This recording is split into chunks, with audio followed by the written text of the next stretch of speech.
आज आप लोगों को क्लास टेंथ का हम बायोलॉजी पढ़ा रहे हैं। क्या पढ़ा रहे हैं? बायोलॉजी।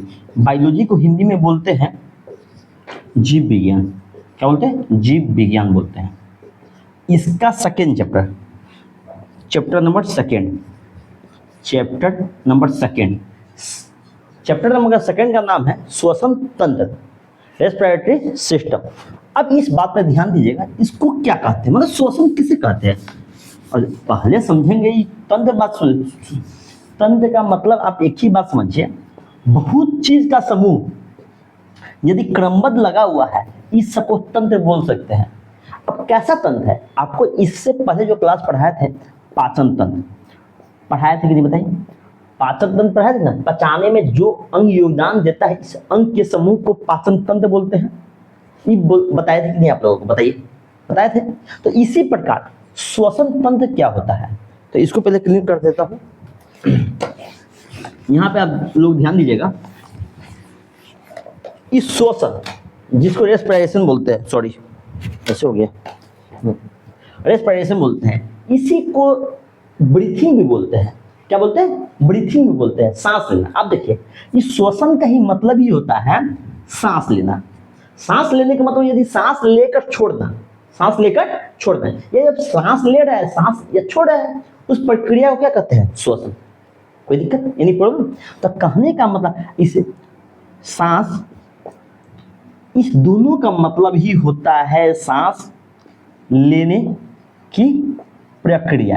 यदि हम सिंपल बोलना चाह रहे हैं तो हम सांस लेते कैसे हैं? सांस लिए, अंदर किए, बाहर छोड़ेंगे। अब अंदर क्या प्रोसेस हुआ वो नहीं बता रहा हूं, सिर्फ आपको यही जानना, सांस अंदर लेना और बाहर छोड़ना, उसी प्रक्रिया को क्या कहते हैं? श्वसन कहते हैं। इसी को कहते हैं रेस्पिरेशन, इसी को ब्रीथिंग बोलिए। कोई दिक्कत नहीं। अब यहाँ पे बताइएगा, सांस लेने की प्रक्रिया में कौन सा अंग योगदान दिया, और जो अंग हेल्प किया सांस लेने में, इस अंग को कहते हैं श्वसन अंग। कोई दिक्कत? जैसे हम सबसे पहले क्या, मुंह से तो सांस लेते नहीं, ले तो सकते हैं, कोई दिक्कत नहीं, लेकिन नाक से ही लेते हैं। नाक से क्यों लेते हैं, मुंह से क्यों नहीं ले सकते हैं, ये भी बताएंगे आपको। सबसे पहले आप यह देखिए, नाक से लिए, ये नाक से लिए, यहाँ इसको कहते हैं नसका छिद्र बोलते हैं। यहाँ पर नसका कपाट होता है, यहाँ पर फेडिंग्स होता है, यहाँ रेलिंग्स होता है, यहाँ ट्रेकिया होता है। आपको आगे बताते जाएंगे। जो अंग आपको बताए हैं, इस अंग के समूह को ही क्या बोलते हैं? अंग के समूह को क्या बोलते हैं? कौन सा अंग का समूह? श्वसन में शामिल अंगों के समूह को क्या बोलते हैं? श्वसन तंत्र बोलते हैं। इतना बात आप समझे कि नहीं, ये बताइए। आपको इस चैप्टर का मतलब समझ में आया कि नहीं? सांस लेने में जो अंग योगदान दिया, इस अंग के बारे में हमको पढ़ना है। कोई दिक्कत नहीं। अब ये तो समझ लीजिए, श्वसन होता है सांस लेने की प्रक्रिया। कोई दिक्कत? आपको साइड में हम जस्ट यहाँ पे लिखे हैं कोशिकीय श्वसन। तो श्वसन, यहाँ पे श्वसन और कोशिकीय श्वसन अंतर होता है। ये नहीं आप कोशिकीय श्वसन आप से लिखिएगा, सांस लेने की प्रक्रिया को कोशिकीय श्वसन कहते हैं, नहीं, ये दोनों में अंतर है। दोनों में अंतर क्या है ये बताइए ध्यान से। हम सांस में, हमको मेन रूप से क्या, हम जिंदा है कि ऑक्सीजन की वजह से जिंदा है कि नहीं? जैसे हम सांस लिए तो सांस लिए पूरा हवा अंदर गया, हवा में नाइट्रोजन रहता है, कार्बन डाइऑक्साइड रहता है, ऑक्सीजन रहता है, आर्गन रहता है, अन्य गैस रहता है, मतलब बहुत सा गैस, सभी गैस तो अंदर लिए कि नहीं बताइए? लिए। तो सबसे पहले आप लोग ध्यान दीजिएगा, हमको कोशिकीय श्वसन से पहले इसको भी समझाएंगे। पहले आपको यदि हम कोशिका समझाएंगे तो श्वसन में कौन सा गैस योगदान दिया, वो यौन का मतलब गैस का समझे नहीं तो कैसे बता पाइएगा आप लोग? बताइए, खुद बताइए। इससे पहले इसको और विस्तार से पढ़िए, इसको और विस्तार से। हम सांस लिए तो सांस हवा से क्या लिए, इस पे ध्यान देना है। तो देखिए, श्वसन या श्वासवास, जिसको ब्रीथिंग बोलते हैं या रेस्पिरेशन बोलते हैं, कोई दिक्कत? श्वसन किसे कहते हैं? सांस लेने की प्रक्रिया या सांस छोड़ने की प्रक्रिया को क्या कहते हैं? श्वसन कहते हैं। या एक लाइन में लिखिए, इसको 2 लाइन में लिखिए या 3 लाइन में लिखिए, आपको आपने ये समझे कि नहीं, सांस लेने की प्रक्रिया या सांस छोड़ने की प्रक्रिया या सांस अंदर लेकर बाहर छोड़ने की प्रक्रिया को क्या कहते हैं, श्वसन कहते हैं। कोई दिक्कत? अब आगे देखिएगा, मेन बात ये जो श्वसन होता है, ये श्वसन जिसको तो ब्रीथिंग भी बोलते हैं, रेस्पिरेशन भी बोलते हैं, श्वसन तो दो टाइप का होता है। कोई दिक्कत? या ब्रीथिंग सांस लेना दो टाइप का होता है, ना जाए दो टाइप का होता है। सबसे पहले होता है निश्वसन, जिसको इनहेलेशन बोलते हैं, इनहेलेशन। कोई दिक्कत? एक होता है निह, संस्कृत तो पढ़े हुए, निह श्वसन, या हिंदी में ये वर्ड आता है, आप देखिएगा, आप लोग बहुत कम यूज करते हैं इसको। ये बताइए, निह श्वसन बाहर छोड़ देंगे, इसी इंग्लिश को एक्सहेलेशन बोल देंगे कि नहीं, बताइए। कोई दिक्कत है क्या? इतना पढ़ो, अब इतना पढ़े लिखिए तो अच्छे से लिखिए, तो इसको क्या कहते हैं, देखिए, सॉरी कोई आ गए थे इसलिए जाना पड़ा, आप लिख लीजिएगा। सबसे पहले आप देखिए, यहाँ पे आपको समझा दिए श्वसन किसे कहते हैं, सांस अंदर लेने तथा सांस बाहर छोड़ने की प्रक्रिया को क्या कहते हैं, श्वसन। कोई दिक्कत? अब श्वसन कितने टाइप का होता है, दो टाइप का होता है। निश्वसन, जिसको इंग्लिश में इनहेलेशन बोलते हैं, इनहेलेशन, इनका मतलब अंदर लेना, इनका मतलब होता है अंदर लेना। कोई दिक्कत?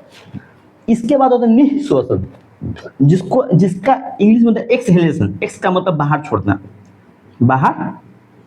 छोड़ना। अब बताइए ये अंदर क्या ले रहे हैं, तो हम ऊपर ही बताया श्वसन में सांस लेना होता है। क्या होता है? सांस, और लेना या छोड़ना, ये तो आप जान गए।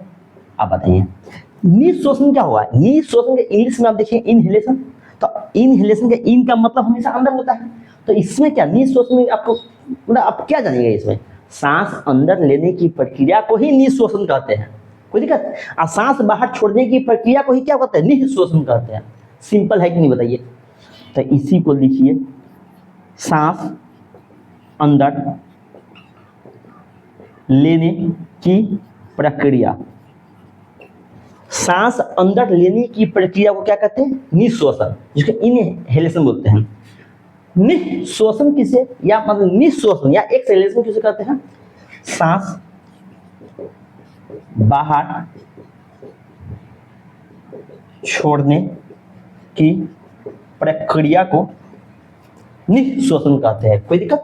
अब जो सांस अंदर ले रहे हैं, अब ले रहे हैं तो वायु तो पूरा ले रहा है, तो वायु में कौन कौन सा गैस होता है आप जानिएगा। सबसे पहले यहाँ पे हम जो वायु ले रहे हैं निश्वसन के तहत, सब ये बताइए, वायु मिलकर बना होता है, वायु किस किस से मिलकर बना होता है, नाइट्रोजन से मिलकर बना होता है। सबसे ज्यादा परसेंटेज नाइट्रोजन होता है कि नहीं, नाइट्रोजन N2 जिसको बोलते हैं नाइट्रोजन, क्या बोलते हैं, नाइट्रोजन, जिसका संकेत क्या होता है, N2 होता है।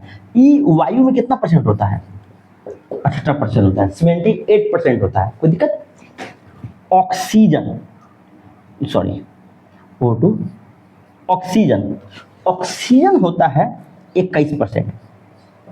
कोई दिक्कत? कोई दिक्कत नहीं। और CO2 होता है 0.03%। अन्य गैस, इसके बाद शेष गैस, तो आप विशेष रूप से तीनों गैस पे ध्यान दीजिएगा। यहाँ पे सांस अंदर लीजिए तो पूरा ये क्या, वायु में से हम ऑक्सीजन वो ले लेते हैं, नहीं, पूरा वायु अंदर लेते हैं, पूरा वायु अंदर लिए, तो वायु में सबसे ज्यादा परसेंट किसका है, 18%। इसके बाद किसका है, ऑक्सीजन का। इसका किसका है, कार्बन डाइऑक्साइड 0.03%। कोई दिक्कत? अब इतना हम अंदर लिए, कोई दिक्कत? तो इतना अंदर लगे, अब बाहर क्या छोड़ेंगे, तो आप बाहर छोड़ देंगे। आप लिखिएगा बाहर छोड़ेंगे, ये जो नाइट्रोजन जो 18% अंदर लिए थे, ये पूरी नाइट्रोजन बाहर निकाल दिए। कोई दिक्कत? कोई दिक्कत नहीं। जो ऑक्सीजन जो लिए थे, ऑक्सीजन जैसे लिए, तो ऑक्सीजन हीमोग्लोबिन, आगे जस्ट आगे बताएंगे हम, अभी थोड़ा हिंट दे देता हूं। हीमोग्लोबिन के साथ मिलकर पूरा ब्लड में घूमता है और ग्लूकोज को, मतलब कोशिका के माइटोकॉन्ड्रिया में जाकर ग्लूकोज को, ये बताइए, ग्लूकोज को तोड़ता है कि नहीं, ग्लूकोज से तोड़कर ऊर्जा प्राप्ति होता है कि नहीं, तो इससे ऑक्सीजन काम हुआ कि नहीं। तो 21 में से 21% में 4% का काम कर लेता है, अब बाकी 17% को छोड़ देता है। कोई दिक्कत समझ में आ रहा है? तो निकाला कितना ऑक्सीजन, सांस बाहर छोड़ रहा है, बाहर छोड़ रहा है ना, उसमें ऑक्सीजन का परसेंटेज कितना आता है 17%। कोई दिक्कत, कितना परसेंट कमी होगा 4%। तो ये जो CO2 बना है 4% इसमें जोड़ दीजिए, इतना परसेंट अप्रोक्स। तो ये 0.3% क्यों याद रखिएगा, सिर्फ 4% याद रखिए, कोई दिक्कत। देखिए यहां पे हम लेते वक्त कार्बन डाइऑक्साइड कितना लिए 0.03%, छोड़ कितना रहे हैं 4%। क्यों, हमारे कोशिका में क्या है बताइए, ग्लूकोज है। ग्लूकोज का जब विखंडन होता है उसमें से ऊर्जा मिलती है और कार्बन डाइऑक्साइड ज्यादा निकलती है कि नहीं। जैसे कार्बन डाइऑक्साइड ज्यादा निकलती है तो कितना परसेंट निकला 4%। तो 4% हम बाहर छोड़ेंगे कि नहीं, और कार्बन डाइऑक्साइड के साथ हम क्या छोड़ेंगे, ऑक्सीजन भी छोड़ देते हैं, कितना परसेंट 17%। कोई दिक्कत, सांस बाहर छोड़ने वक्त हम ई गैस को छोड़ते हैं इतना परसेंट, नाइट्रोजन सेम का सेम छोड़ देते हैं, ऑक्सीजन 21 लिए 21% अंदर लिए लेकिन 17% बाहर छोड़ दिए। कोई दिक्कत, कार्बन डाइऑक्साइड गैस कितना लिए बताइए 0.03% लिए लेकिन बाहर कितना छोड़े 4% छोड़े। कोई दिक्कत। तो आपको अच्छे से ये टॉपिक जो है श्वसन, जिसको श्वास भी बोलते हैं, जिसको इंग्लिश में ब्रीथिंग भी बोलते हैं और श्वसन के रेस्पिरेशन भी बोलते हैं, इसको समझ में आ गया। सांस अंदर लेने तथा बाहर छोड़ने की प्रक्रिया को क्या कहते हैं, श्वसन कहते हैं या ब्रीथिंग, मतलब सांस लेना। श्वसन कितना टाइप का हुआ, 2 टाइप का हुआ, निःश्वसन और निःश्वसन। निःश्वसन को इंग्लिश में बोलते हैं बताइए इनहेलेशन, और निःश्वसन को होता है एक्सहेलेशन। निःश्वसन में क्या होता है, सांस अंदर लेने की प्रक्रिया को निःश्वसन कहते हैं। निःश्वसन के अंतर्गत हम 78% नाइट्रोजन गैस तथा ऑक्सीजन 21% और कार्बन डाइऑक्साइड 0.03% अंदर लेते हैं तथा अंदर तो लिए। इसके बाद निःश्वसन के अंतर्गत, निःश्वसन का मतलब क्या होता है, सांस बाहर छोड़ने की प्रक्रिया को क्या कहते हैं, निःश्वसन। निःश्वसन के अंतर्गत हम बाहर क्या छोड़ते हैं, नाइट्रोजन 78% ही छोड़ेंगे, ऑक्सीजन में कितना परसेंट की कमी होगा 4% की कमी होगा। तो किस में ऐड करते हैं, ई थ्री क्यों लेकर है 2 होगा बाबू, कार्बन डाइऑक्साइड। ऑक्सीजन 17% छोड़ेंगे और कार्बन डाइऑक्साइड 4% छोड़ेंगे। कोई दिक्कत, इतना अच्छे से जान गए हुई, अच्छे से लिखिए इसको, अच्छे से लिखिए।